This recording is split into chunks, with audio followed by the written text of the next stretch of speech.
So Frank's son, Brian Herbert, wrote the biography Dreamer of Dune and said that Frank was uncomfortable with his son Bruce's sexuality, which, of course, continues to cement this pattern of Frank's complicated relationship to the LGBTQ plus community.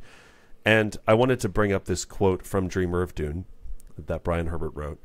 And he says this about when Beverly was on her deathbed. Quote, Bruce had wanted to come afterward, but Dad was delaying and giving him a time that would be convenient. My brother wondered, but did not say so to Dad, if this had anything to do with his homosexuality, which our father had never accepted. End quote.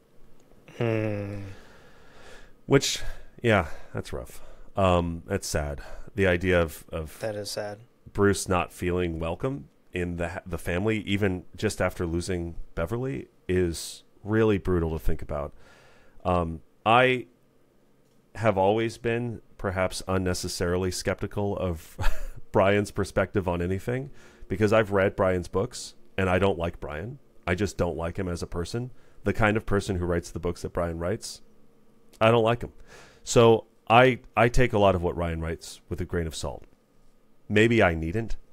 This is really the only perspective we have on this stuff.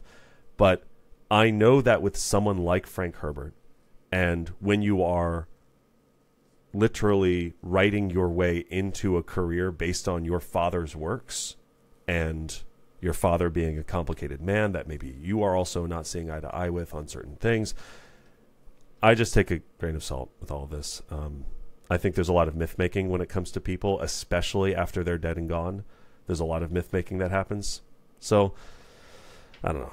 I take it all with a grain of salt. But certainly there does seem to be a pattern here of Frank and Bruce not being close, and Bruce's homosexuality being something that Frank is uncomfortable with. Yeah, I mean, he writes it pretty explicitly, something our father had never accepted. I'm less skeptical as for all the issues I have with Brian Herbert as an author and as the steward of the Dune universe.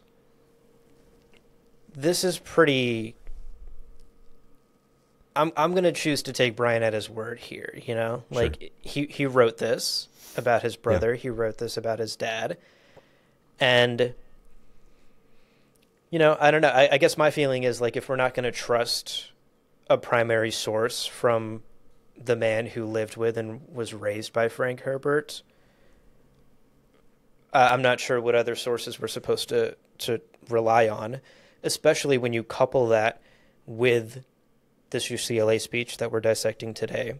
Yeah.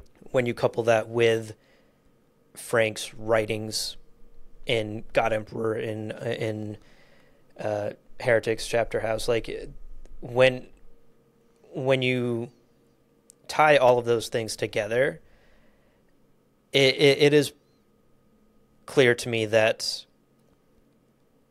all of the 12 compasses in my pocket are pointing in the same direction. So north must be that way, Sure. And so at that point, like, am I going to not trust one of the 12 compasses that are also pointing in that direction? I don't know. To me, it's clearer and clearer that Frank had homophobic views and, at worst, just problematic biases and preconceived notions about homosexuality. And the fact that it frayed his relationship with his own family and is something that Brian Herbert, someone who would want to presumably protect his father's legacy, is willing to also write about in a biography about his father. I'm a little less skeptical than you are, I think, at the end of the day, is what I'm getting at. I know. Yeah, I can imagine a bevy of reasons why someone would want to paint their parent as a complicated man, as a someone who's not on a pedestal, someone who could do wrong, and leaning into the opportunities to do so. And in conversations we've had and conversations I've had with other people, I could see a world in which you would have a reason to paint Frank as this kind of complicated man. But I also think he is a complicated man. And to your point, the 11 other compasses I have in my pocket are similarly pointing north. So I completely agree. I think even considering the APA's classification of homosexuality as a mental disorder when Frank wrote Dune and Dune Messiah and Children of Dune, that does not excuse Frank from not continuing to listen and continuing to learn and continuing to adapt to the shifting landscape of what does it mean to be homosexual. And the fact that he didn't apparently update any of his fucking thoughts and views on it, and then, as you said, wrote in God Emperor of Dune more treatises on it, it's like, just don't get involved if you don't know.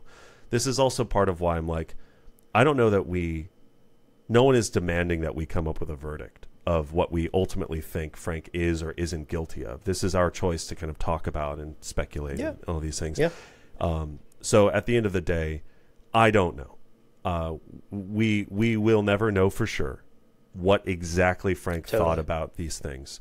But absolutely, we do know for sure that his books have hurt people in the LGBTQ community, that he leans into, that he has perpetrated some of these common issues of drawing monoliths of people who are not monoliths. He clearly fucked up.